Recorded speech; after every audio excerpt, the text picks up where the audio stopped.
Thank you very much. This is a very big day for a lot of reasons, but this gentleman is a very unique man.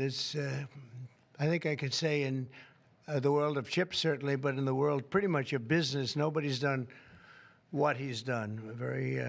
For those of you that are into that world, you would say, wow, he's a legend, but he is a legend, and it's an honor to be with you. Very great honor. Thank you very much. Mr. President. Thank you very much. Welcoming from TSMC, which is the biggest there is at a level that you can't even calculate, frankly. C.C. Wei to the White House for a very historic announcement. This is a tremendous thing for our country and hopefully for his company. We're also pleased to be joined by Commerce Secretary Howard Lutnick and White House AI and the crypto czar David Sachs, another two very highly respected people. It's great to have you guys involved. And David, thank you very much for coming on. David is sort of the king of intellect in that world. We have some good people. Today, Taiwan Semiconductor is announcing that they will be investing at least $100 billion in new capital in the United States over the next short period of time to build state-of-the-art semiconductor manufacturing facilities. I think mostly it's going to be in Arizona, which is what I understand, which is a great state. I like it because I won it, but I won most of them, actually. But we won it, and we won it big. The most powerful AI chips in the world will be made right here in America, and it'll be a big percentage of the chips made by his company. But as you know, they're based mostly in Taiwan, and they're far and away the biggest. There's nobody even close. This $100 billion in new investment will go into building 5 cutting-edge fabrication facilities in the great state that we just discussed, Arizona, and will create thousands of jobs, many thousands of jobs, and they're high-paying jobs. In total, today's announcement brings Taiwan Semiconductor investments to about $165 billion they've started already. Among the largest new foreign direct investments in the United States, Apple, as you know, made a big announcement last week of $500 billion, and we have some others that have announced. We have many that want to announce, but I don't have time to do all of these announcements, I tell you. But for you, I'm doing the announcement. Thank you. This will create hundreds of billions of dollars in economic activity and boost America's dominance in artificial intelligence and beyond.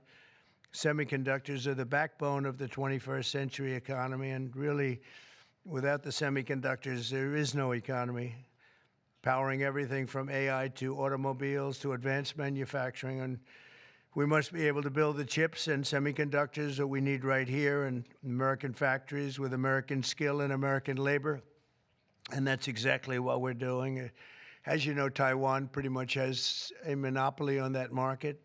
And I think pretty much is not a term that's even appropriate. They do have a monopoly. And this is a tremendous move by the most powerful company in the world. It's a matter of economic security. It's also a matter of national security for us. And at the same time, Mr. Wei will be able to diversify and have a tremendous presence in another place, and a very safe place. And I want to thank Taiwan Semiconductor for doing the announcement. And I'd like to ask Mr. Wei to say a few words, if you might. And I'd also like to ask Howard and David, you can say a couple of words, but maybe you should go first, because right now he's the most important man in the room. I'm sorry, fellas. Please. Thank you very much. Thank you, Great honor. Mr. President. Thank you. I'm a little bit nervous, so I have to pull out my piece of paper. Mr. President, Secretary Lutnick, and David, I didn't know that your title, but okay. First, I want to say thank you to Mr. President to give me this opportunity to announce our big project in the U.S. TSMC is the world's largest chip manufacturing, funded by Dr. Morris Chang in 1987. is now at the forefront of semiconductor technology, supporting AI advancement and industry growth. In fact, I would like to wind back the time that in 2020, we have to thank President Trump's vision and his support. So TSMC start the journey of establishing the advanced chip manufacturing in Arizona. And now, let me proudly say, now the vision become reality. In Phoenix, Arizona, with 3,000 employees, we are producing the most advanced chip made on US soil. With the success of our first fab, so we are now very happy to announce we are going to invest additional $100 billion in addition to our current $65 billion investment in Arizona. We are going to build 3 more new fabs after we promised 3 fabs already, and another 2 very advanced packaging fab, and most important, R&D center also in Arizona. For this, all the investment, $165 billion, is going to create thousands of high-paid jobs, as the president just announced. And we are, most important, actually, we are going to produce many AI chips. We are going to produce many chips to support the AI progress and to support the smartphones progress. And again, with that, I want to thank President Trump again for his support. In addition, I also want to thank my customers in the US, such as Apple, NVIDIA, AMD, Qualcomm, Broadcom. They all support TSMC's manufacturing in the US. Without their support, we probably cannot make it through. So again, I want to thank them. Also, I'd like to thank the TSMC's employee. Without their effort, we just cannot make it today. That's all I want to say, and thank you. Thank you. That's good. Thank you very much. Howard, please, David? Sure. Thank you. So I'm thrilled to be here today because President Trump has made it a fundamental objective to bring semiconductor chip manufacturing home to America. Under the Biden administration, TSMC received a $6 billion grant, and that encouraged them to build $65 billion. So America gave TSMC 10% of the money to build here. And now you're seeing the power of Donald Trump's presidency, because TSMC, the greatest manufacturer of chips in the world, is coming to America with a $100 billion investment. And of course, that is backed by the fact that they can come here because they can avoid paying tariffs. So the idea is come to America, build greatness in America, build for the American customers, the Apple, NVIDIA, that whole list that Chairman Wei gave in order to bring production to America. So we're really, really excited. This continues the most incredible path you've ever seen in these first weeks and months of the Trump administration of incredible manufacturing coming to America. The keys that the president has called out are coming here. They're coming here in huge size because they want to be in the greatest market in the world, and they want to avoid the tariffs that if they're not here, they'd have to suffer. So I want to congratulate C.C. Wei for bringing in this incredible $100 billion investment, but it's on the shoulders of our President Donald Trump, which is why he's coming. So thank you. Thank you. David? Thank you, sir. Well, the products that TSMC makes are literally the most important products in the world. I mean, these advanced chips power everything. They power AI, they power your phone, they power your cars. And Without them, the whole modern economy would stop, but they're not made in the United States. So for TSMC to move here is a huge, huge development, and we owe that to President Trump's leadership on the economy and Secretary Lutnick as well. And Cece, thank you for coming here. Thank you. Yeah. Thank you, Dan. So thank you very much. A big percentage of chips with this investment will be made now, a big percentage. Worldwide, we had very little, almost none. We used to have a lot with Intel, but we had very little. And we'll be at close to 40% of the market with this transaction and a couple of others that we're doing. That's a tremendous leap, like a leap that nobody would have really said was possible. So I just want to thank you all for being here. If you want a couple of questions, ideally on this subject, yes. Specific number of jobs that will be created. He said thousands, but you have a better... You're probably talking about 20, 25,000 jobs. But it'll get bigger and bigger with time. Knowing this gentleman, it'll get bigger and bigger. There'll be no stopping him. Mr. President, what Yeah, more? Brian, go ahead. In addition to the jobs, you talked about national security, and that's one thing I think a lot of Americans at home don't understand. Explain the national security aspect of this. Well, without the chips and semiconductors, nothing runs today. You can't buy a car without them. You can't get a radio, a television, you can't get anything. And we thought it was very important, obviously business-wise, but we thought even in terms of national security to have this large percentage of the chips, semiconductors, and other things that they make the most important product. And not a product that you can really copy. It takes years and years. You know, on the needle of a pin is total genius. I mean, they can put things, I mean, something the size of the needle, the point of a pin, they put information that is just not even believable. So if you would see this, it's just really something. Yes, Mr. Brian? President. One aspect to that, Honda announced they're coming to Indiana because of the tariffs. Once again, That's you're right. bringing additional jobs in manufacturing. You want to comment on that as well? Well, Honda's coming, and I told you about Apple that they're going to be starting to build massively here, $500 billion. And we have many other companies going to be announced, but we had many that have already announced. And no, it's going to be great. It's looking really strong. I don't think this country has ever seen anything like we're seeing right now. Now, the tariffs, as you know, will start a week earlier than the reciprocal, which is going to be on a couple of weeks earlier. Reciprocal tariffs start on April 2nd. And I wanted to make it April 1st, but I didn't want to go April Fool's Day because that costs a lot of money, but that one day. But so we're going April 2nd. But very importantly, tomorrow tariffs 25% on Canada and 25% on Mexico, and that'll start.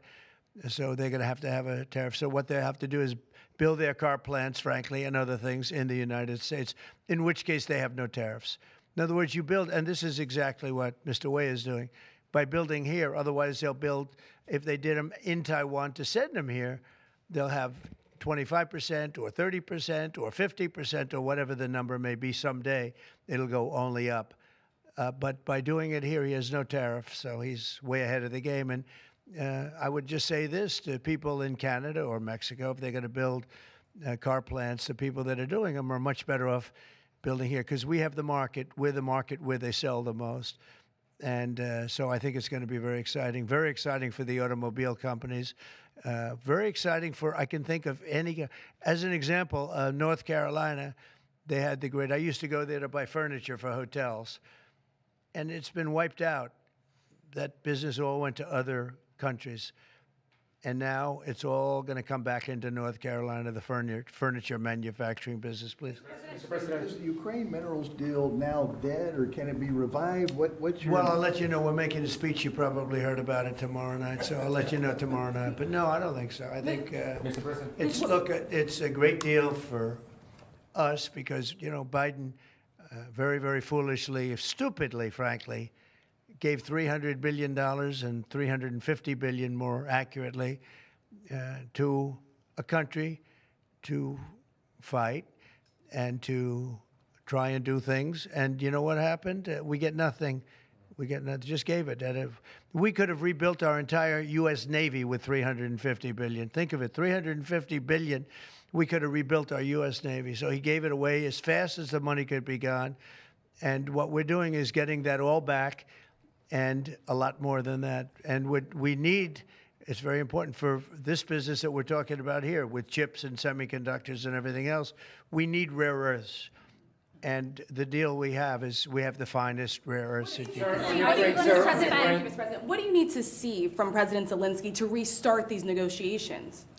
Well, I just think he should be more appreciative because this country has stuck with them through thick and thin. We've given them much more than Europe, and Europe should have given more than us because, as you know, that's right there. That's the border. This country really was like the fence on the border. It was very important to Europe, and I'm not knocking Europe. I'm saying that they were a lot smarter than Joe Biden because Joe Biden didn't have a clue. He just gave money hand over fist, and they should have been able to equalize with us. In other words, if we gave $1, they should have given. Well, we gave 350 billion. They probably gave 100, but on top of it all, they get their money back because they're doing it in the form of a loan, and it's a secured loan. So when I saw that, which I've known about for a little while, I said it's time for us to be smart. At the same time, it's great for them because they get us in the country taking the rare earth, which is going to fuel this big engine, and especially the engine that we've in a very short time created. And we get something, and we're there. We have a presence there. With all of that being said, I want one thing to happen. I want all of those young people to stop being killed. They're being killed by the thousands every single week. Last week, 2,700 were killed. 2,700 young, in this case, just about all young boys from Ukraine and from Russia. And that's not young people from the United States, but it's on a human basis. I want to see it stop. The money is one thing, but the death. And they're losing thousands of soldiers a week. And that's not including the people that get killed every time a town goes down or a missile goes into a town. And I want to see it stop. Yes. Are you considering canceling military aid to Ukraine? And can we get a reaction to what the President just said, that your administration is bringing U.S. worldview in alignment with Moscow's? So this is a deal that should have never happened. This is a deal that would have never happened. And it didn't happen for 4 years. It didn't happen. It was never even close to happening. If I were president, it would not have happened. And October 7th would not have happened in Israel. And inflation wouldn't have happened. And Afghanistan, disastrous, the way they withdrew. Not the fact that they withdrew, but the way they withdrew would have never happened. And we would have had Bagram right now instead of China having it. It was 1 hour away from where China makes their nuclear weapons. We would have kept Bagram, with one of the biggest air bases in the world. All of these things happened, and it's a shame. But it is what it is, and now we're here. I want to see it end fast. I don't want to see this go on for years and years. Now, President Zelensky supposedly made a statement today in AP. I'm not a big fan of AP, so maybe it was an incorrect statement, but he said he thinks the war's going to go on for a long time. And he better not be right about that. That's all I'm saying. This project, could this minimize the impact to the U.S. with chips should China decide to isolate Taiwan or China decide to take Taiwan? Well, it's a very interesting point. It's a great question, actually, but this would certainly, I can't say minimize. That would be a catastrophic event, obviously, but it will at least give us a position where we have, in this very, very important business, we would have a very big part of it in the United States. So it would have a big impact if something should happen with Taiwan. Russia sanctions. Are you looking at relieving Russian sanctions if there is a peace deal? Well, we're going to make deals with everybody to get this war, including Europe and European nations. And they've acted very well. You know, they're good people. I know most of them are friends of mine.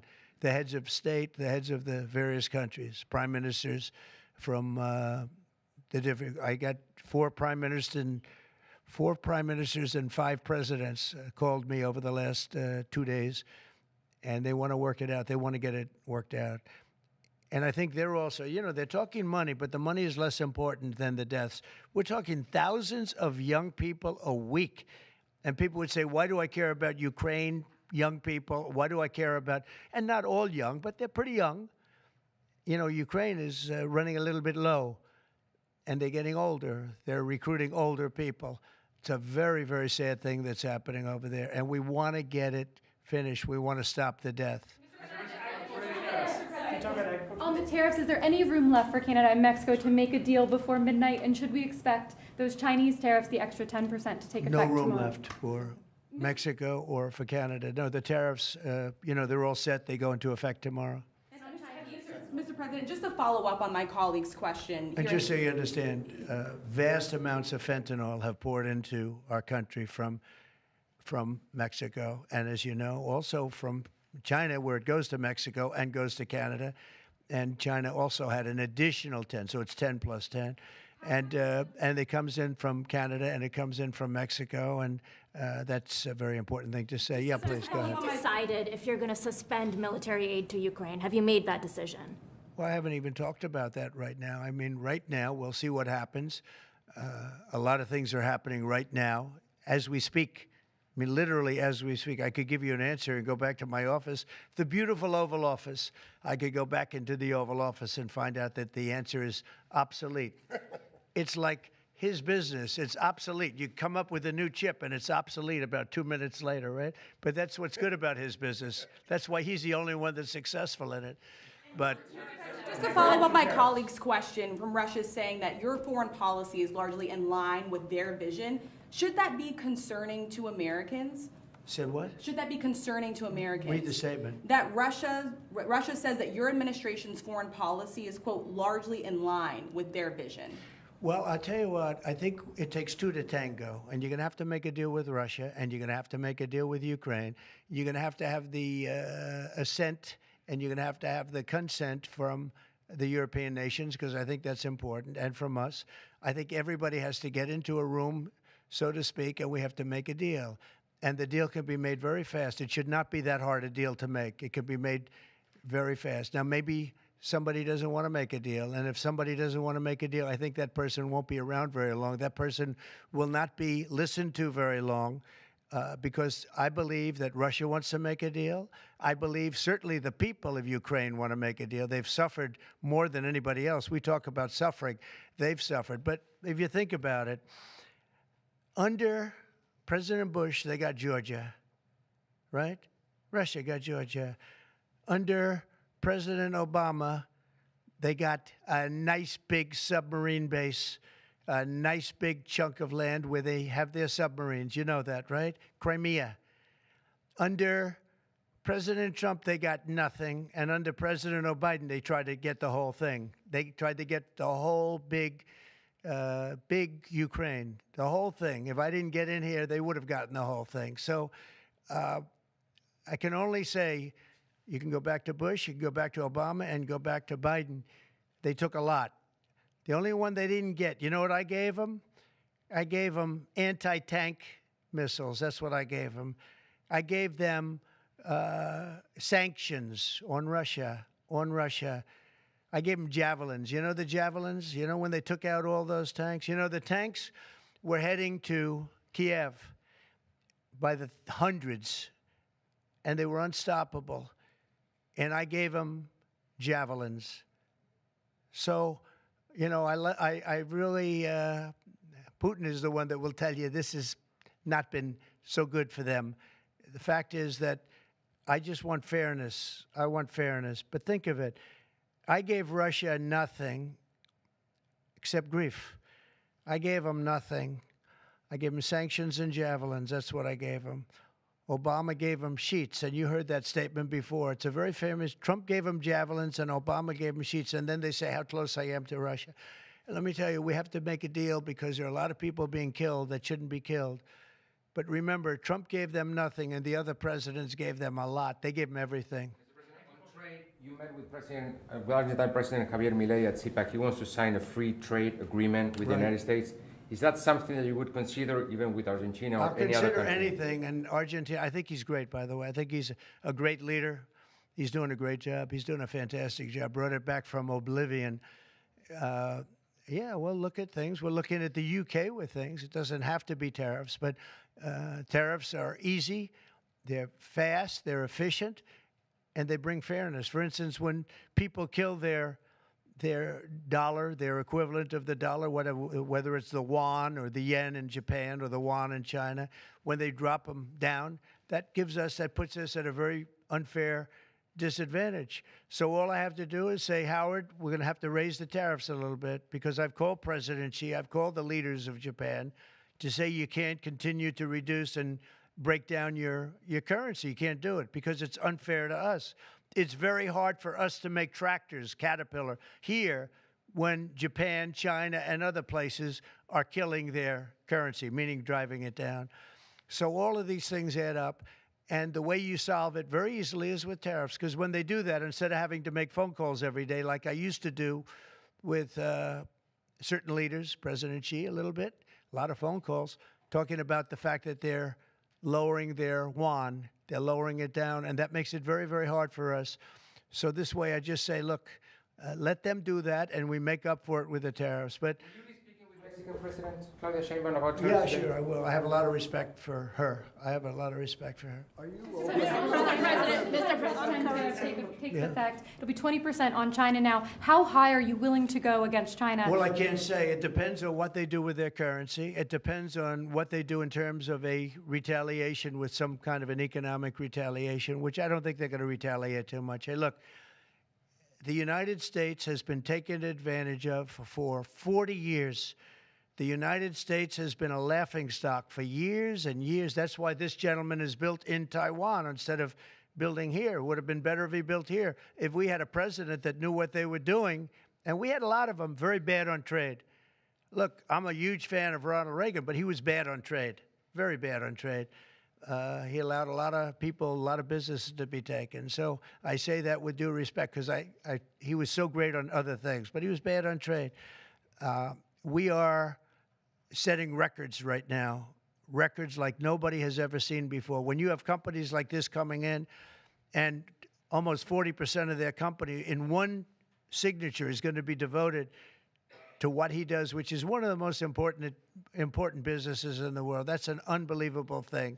When Apple now is going to start building all of their plants here, all because of what we've done in terms of, it's not because he likes me or they like me. They don't probably like me at all. I don't know. I think he likes me a little bit at least.